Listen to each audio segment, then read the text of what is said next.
नमस्ते। Public India के सारे दर्शकों का अभिवादन। आपसे एक आग्रह है और इसीलिए मैं व्यक्तिगत रूप से आपसे आग्रह कर रहा हूं। 16-17 नवंबर 2024 को लखनऊ के मोती महल लॉन में अवध कॉन्क्लेव का आयोजन किया जा रहा है।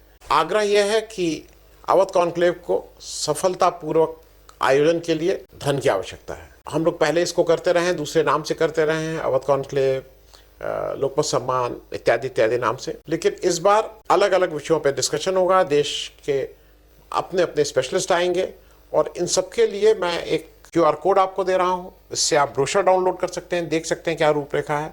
लेकिन आपसे फिर से एक बार अपील है कि इस आयोजन को सफल बनाने के लिए थोड़ी आर्थिक मदद करें। बहुत बहुत धन्यवाद। जरा एक दो चीजें आपसे भी समझूं। उत्तर प्रदेश के कुछ लोग, मतलब उत्तर प्रदेश की समाजवादी पार्टी खास करके बहुत एक्टिव हो गई है महाराष्ट्र में, और हम सब लोगों को ऐसा लगता है कि वहां पे उनके दो विधायक थे, उनको एक डिसेंट नंबर के सीटें मिल जानी चाहिए थी, लेकिन ऐसा नहीं हुआ।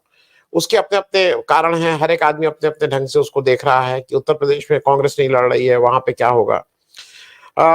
लेकिन वहां पे कुछ लोग, अब किसको कौन कैसे पर्दे के पीछे कौन किसका फायदा कर रहा है, नुकसान कर रहा है, ये नहीं समझ में आ रहा।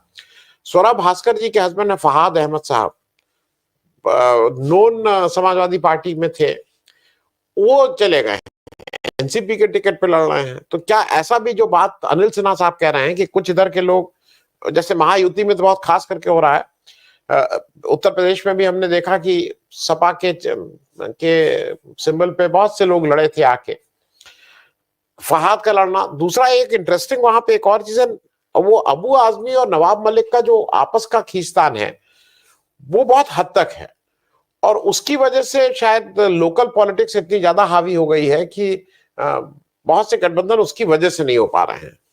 तो एक तो अगर इसके बारे में थोड़ा आप बताएंगे, एक ये। दूसरा एक चीज आपको क्या लग रही है, सेना नायक चुनाव से पहले बहुत क्लियर था, आज से 4-6 महीना पहले सेना नायक कौन है वो क्लियर था।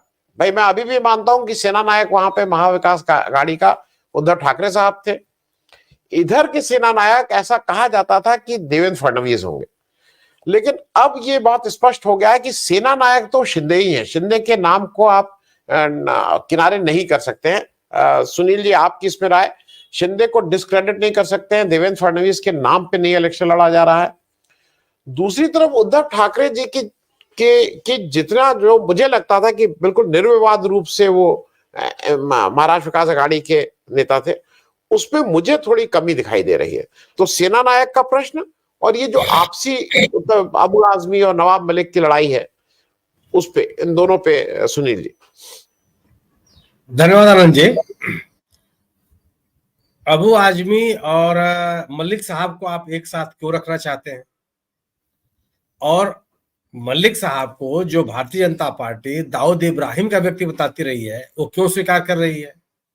आप, ये अनिल सिन्हा जी ने एक शब्द का प्रयोग किया, माइक्रो मैनेजमेंट। उस शब्द को यूं ही मत जाने दीजिए, उससे बड़ा दम है। ये उस जो मलिक साहब है उस माइक्रो मैनेजमेंट के पार्ट है। वो क्यों गए हैं चौलाने, और बीजेपी ने क्यों स्वीकार कर लिया? केवल और केवल, और ये बार बार मलिक साहब बयान क्यों दे रहे हैं कि अजित पवार किंग मेकर हो जाएंगे? ये केवल मलिक साहब को सामने लाया जा रहा है अल्पसंख्यक मतों में बंटवारे के लिए। अल्पसंख्यकों के मतों को, जो अभी तक को महाविकास आघाड़ी के साथ है, उसका एक हिस्सेदारी उसमें अजित पवार की बढ़ाने के लिए। अन्यथा जो पार्टी अब मलिक साहब को इतने लंबे समय तक जेल में रखी, उनको अपने ही सहयोगी दल के माध्यम से, क्या बीजेपी के सहमति के बगैर वो अजित पवार किसी को उम्मीदवार बना लेंगे? संभव है? किसी दशा में संभव नहीं है। बीजेपी अगर नहीं चाहेगी तो किसी को उम्मीदवार नहीं बना सकते हो। और ये चर्चाएं कितनी बार हुई हैं, इसलिए ये तो स्वीकार किया ही नहीं जा सकता। और दूसरी चीज कि जो उनकी परंपरागत सीट रही है मलिक साहब की, वहां उनकी बेटी को टिकट दे दिया, वो बात समझ में आती है।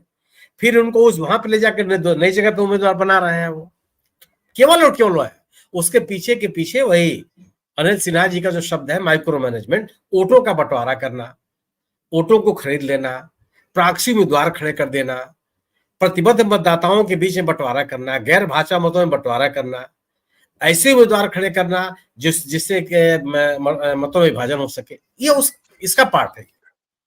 आप इसको अब क्या मलिक साहब अबू आजमी को नेता बनने रहने देंगे? हो सकता है कि बीजेपी की अनुपस्थिति में स्वीकार भी कर लेते। आप तो जो बीजेपी कहेगी वो करेंगे, कहेगी चुनाव लड़ना है, वोटों का बंटवारा करना है तो करना है, वो मना भी नहीं कर सकते। क्योंकि इस समय जिन ताकतों का उल्लेख किया अनिल जी ने, वो ताकतें महत्वपूर्ण है। आखिर बीजेपी की सरकार चल क्यों रही है वहां?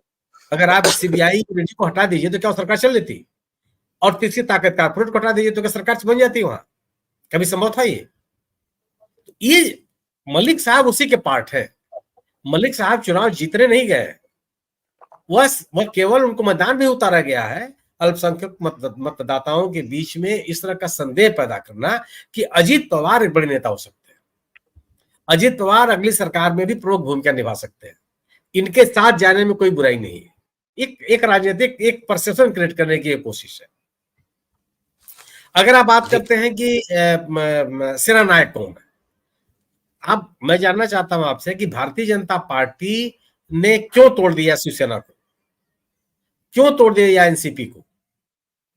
वो तो उद्धव ठाकरे को भी मुख्यमंत्री बना करके सत्ता बनी रहती, कोई दिक्कत नहीं थी उसको। क्या बिहार में वो नीतीश कुमार को मुख्यमंत्री बना के सत्ता में नहीं है? उद्धव ठाकरे की जो डिमांड थी कि साहब आप हमको मुख्यमंत्री कहें बनाने के लिए, आप बनाइए तो हम अलग हो जाएंगे, वो अलग हो गए। और सर बीजेपी ने नहीं माना। बीजेपी का इस बात का आग्रह है कि उसको अपना मुख्यमंत्री बनाना है महाराष्ट्र में, उसको शिवसेना का मुख्यमंत्री नहीं बनाना है, उसको एनसीपी का मुख्यमंत्री नहीं बनाना है, अपना मुख्यमंत्री बनाना है। और अगर इस अभियान में कहीं कमजोर पड़ जाती है तो भले बैकफुट पे चली जाए और वो मान लेती है कि ठीक है शिंदे साहब को आप मुख्यमंत्री मान लेते हैं। लेकिन आज भी स्थिति क्या है, जितने प्रमुख विभाग हैं सब बीजेपी के पास है। कितने महत्वपूर्ण विभागों में शिंदे साहब के एमएलए काम कर रहे हैं वहां मंत्रिमंडल में।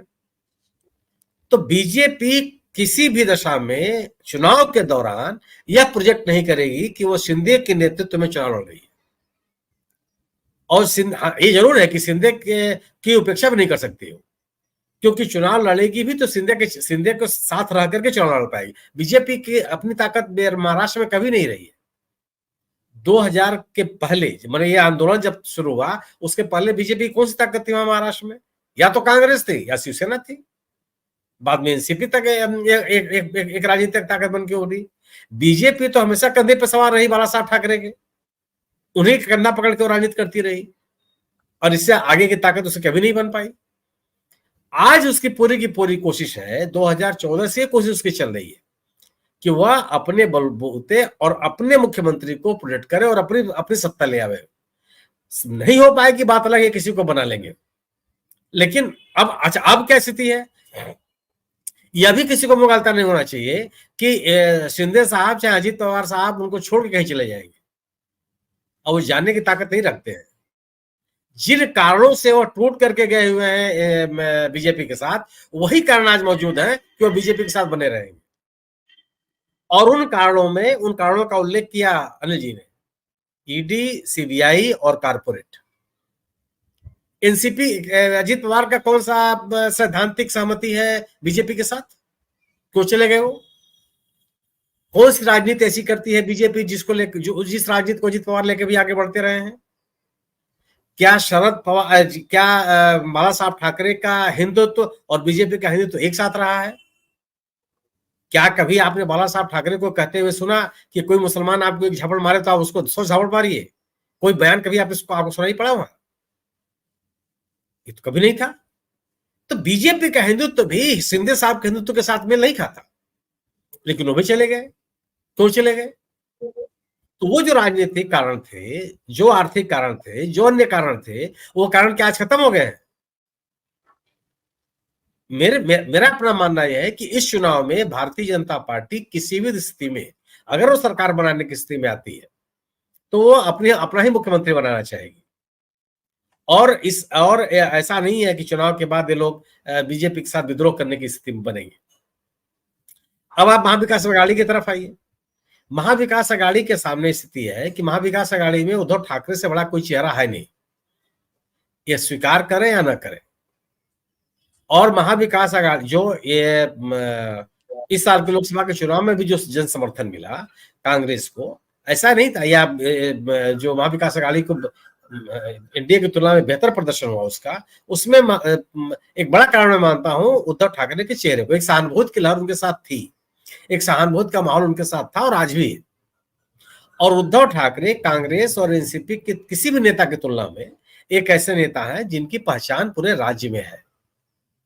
असरकारी कितने हैं, कितनी सीटें जीत सकते हैं, किस इलाके, नागपुर में उनका उतना ही असर है जितना असर उनका मराठवाड़ा में है, मुंबई में ही उनका उतना ही असर है जितना पश्चिमी हरियाणा महाराष्ट्र में, इसमें बहस कर सकते हैं।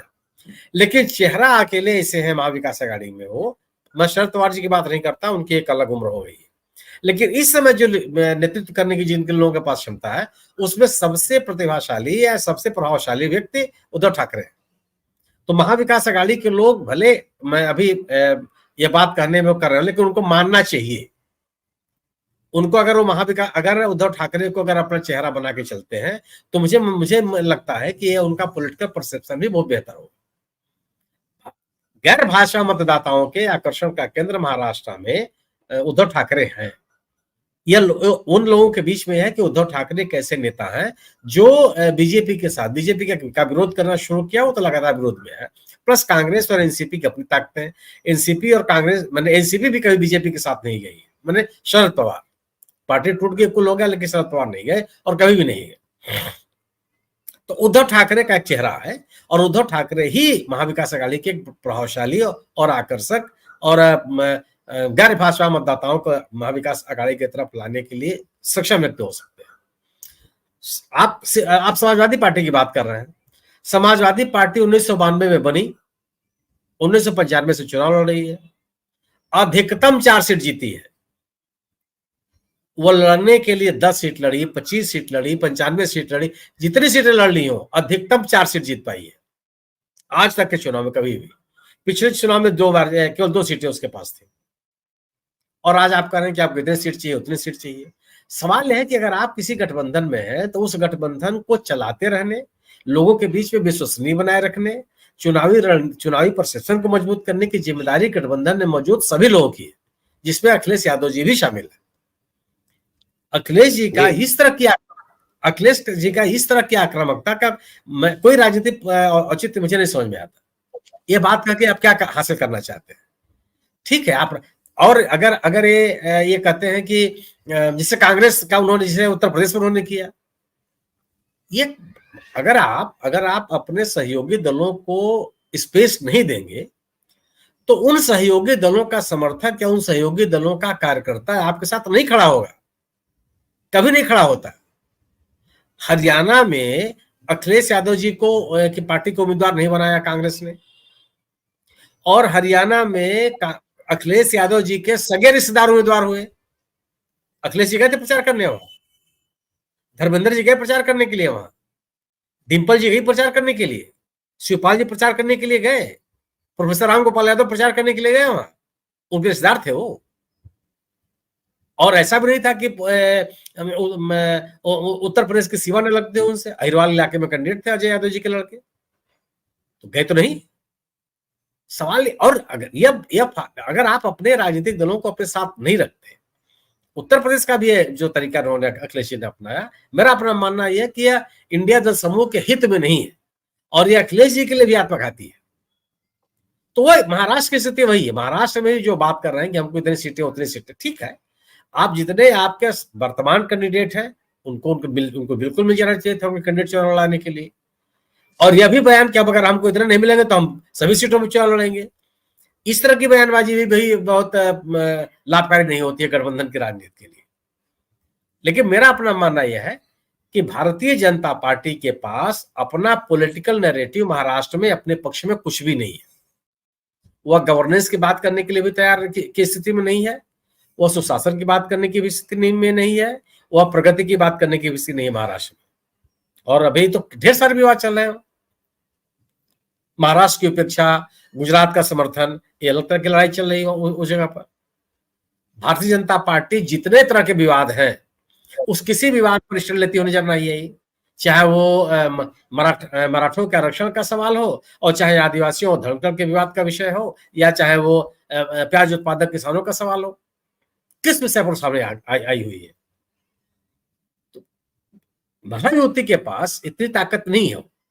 महायुति केवल अपना निश्चित रूप से उस महायुति में बीजेपी की उतनी बड़ी भूमिका नहीं है जितनी बड़ी भूमिका शिंदे की है, इसे इनकार नहीं किया जा सकता। शिंदे का इलाके विशेष में जो ठाणे और कल्याण का जो इलाका माना जाता है, वहां पर निश्चित रूप से उनका असर है।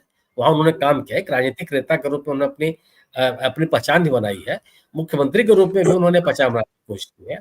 लेकिन बीजेपी के पास इतनी ताकत नहीं है कि पूरे महाराष्ट्र में वह महायुति के लिए कोई माहौल बना ले। महायुति के लिए जो माहौल बनेगा भी बनेगा, वह उनके सहयोगी दलों के पास ही बनेगा। उसमें सबसे और प्रभावशाली जो सदस्य है वो शिंदे साहब है। अजित पवार के पास भी ताकत नहीं है। अजित पवार के पास अब जो ताकत है शरद पवार की है।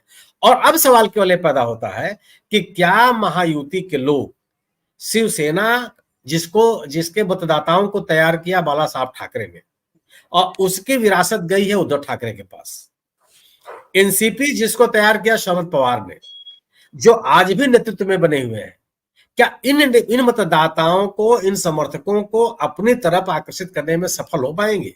ये बड़ा सवाल है जी। 2019 के अगर लोकसभा चुनावों को अगर आप ध्यान में रखेंगे तो ये आकर्षित करने में सफल नहीं हो पाए थे। जी जी नमस्ते। पब्लिक इंडिया के सारे दर्शकों का अभिवादन। आपसे एक आग्रह है और इसीलिए मैं व्यक्तिगत रूप से आपसे आग्रह कर रहा हूं। 16-17 नवंबर 2024 को लखनऊ के मोती महल लॉन में अवध कॉन्क्लेव का आयोजन किया जा रहा है। आग्रह यह है कि अवध कॉन्क्लेव को सफलतापूर्वक आयोजन के लिए धन की आवश्यकता है। हम लोग पहले इसको करते रहे हैं, दूसरे नाम से करते रहे हैं, अवध कॉन्क्लेव, लोकमत सम्मान इत्यादि इत्यादि नाम से, लेकिन इस बार अलग अलग विषयों पर डिस्कशन होगा। देश के अपने अपने स्पेशलिस्ट आएंगे और इन सबके लिए मैं एक QR कोड आपको दे रहा हूं। इससे आप ब्रोशर डाउनलोड कर सकते हैं, देख सकते हैं क्या रूपरेखा है।